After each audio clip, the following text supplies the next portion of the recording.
Bismillahirrahmanirrahim. Assalamualaikum warahmatullahi wabarakatuh. Perkenalkan, kami dari kelompok 5 kelas D Praktikum Biofar ingin membahas materi mengenai efek makanan terhadap metabolisme obat. Oke, selanjutnya itu adalah metabolisme. Kata metabolisme berasal dari bahasa Yunani, yaitu adalah metabolisme memiliki arti perubahan. Secara istilah, metabolisme merupakan proses kompleks yang melibatkan berbagai jalur lintasan reaksi kimia. Metabolisme bertujuan untuk menjelaskan seluruh perubahan zat-zat di dalam tubuh dengan jalur-jalur reaksi kimia yang terlihat, keterkaitan masing-masing zat kimia yang terlibat. Baiklah, yang selanjutnya adalah mekanisme pengaturan reaksi-reaksi kimia serta jalur perubahan dan transport zat-zat kimia dalam suatu proses reaksi. Metabolisme dan biotransformasi terkadang sering dibedakan. Sebagai ahli mengatakan bahwa istilah metabolisme hanya diperuntukkan bagi perubahan biokimia atau kimiawi yang dilakukan oleh tubuh terhadap senyawa endogen.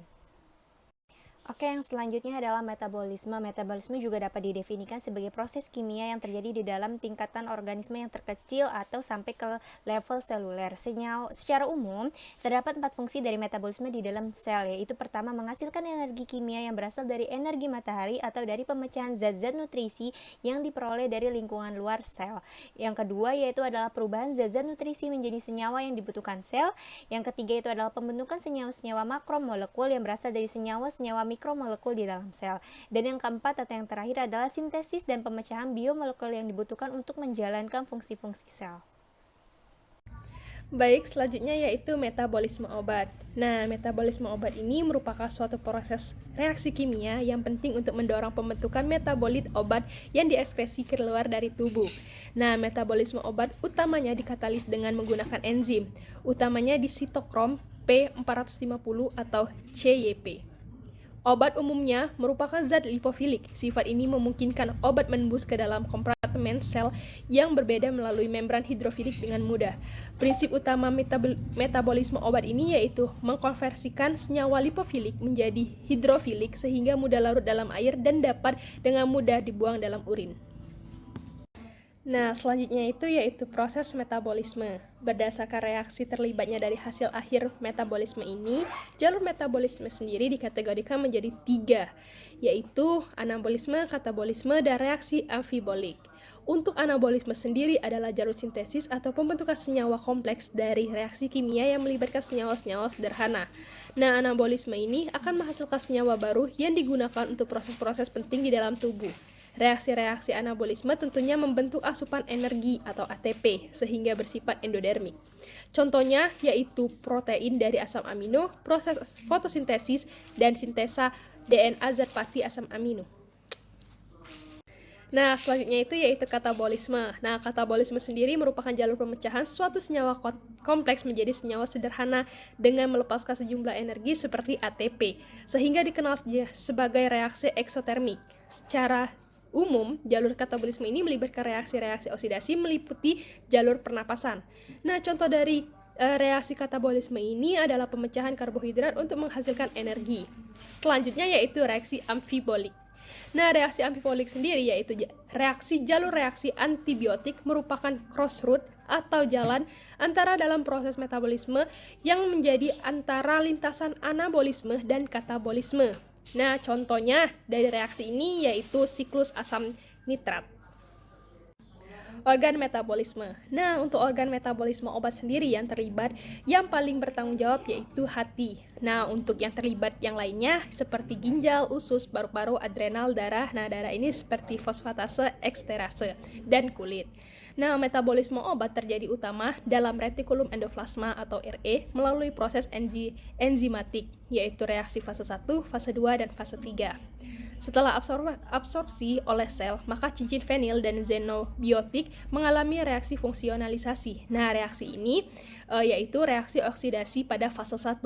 Selanjutnya, metabolit hidroksil kemudian terkonjugasi dengan penambahan gugus sulfat. Nah, ini terjadi pada fase 2.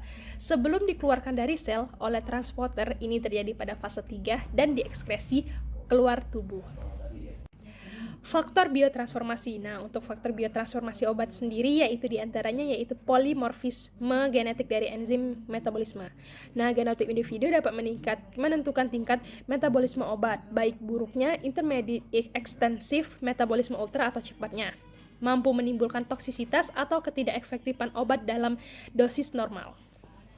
Faktor yang selanjutnya itu adalah inhibisi enzim yang terjadi karena konsumsi obat lainnya.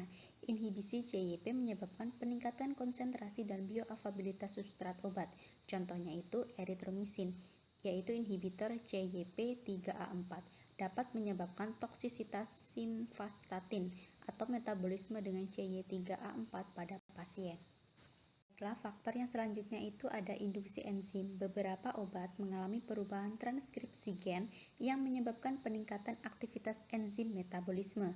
Suatu obat dapat menginduksi metabolisme obat itu sendiri, misalnya phenobarbital dapat menginduksi metabolisme OCP dengan menginduksi sistem CYP. Faktor yang selanjutnya yaitu disfungsi hepar dapat menyebabkan penurunan metabolisme obat hepar tapi tidak signifikan secara klinis. Penyakit ginjal sering menghasilkan penurunan pengeluaran obat dan usia yang ekstrim, atau neontase atau lansia, memiliki penurunan kapasitas biotransformasi dan dosis obat yang harus disesuaikan. Enzim yang berperan dalam biotransformasi obat dapat dibedakan berdasarkan letaknya dalam sel. Yang pertama yaitu mikrosom, yang terdapat dalam retikulum endoplasma halus atau yang ada pada isolasi in vitro membentuk kromosom. Dan yang kedua ada enzim non-mikrosom. Kedua enzim metabolisme ini terutama terdapat dalam sel hati, tetapi juga dapat terdapat dalam sel jaringan lain. Hanya saja terdapat pada ginjal, paru-paru, epitel saluran cerna, dan plasma. Jaringan lumen saluran cerna juga terdapat enzim non-krimosom yang dihasilkan flora usus.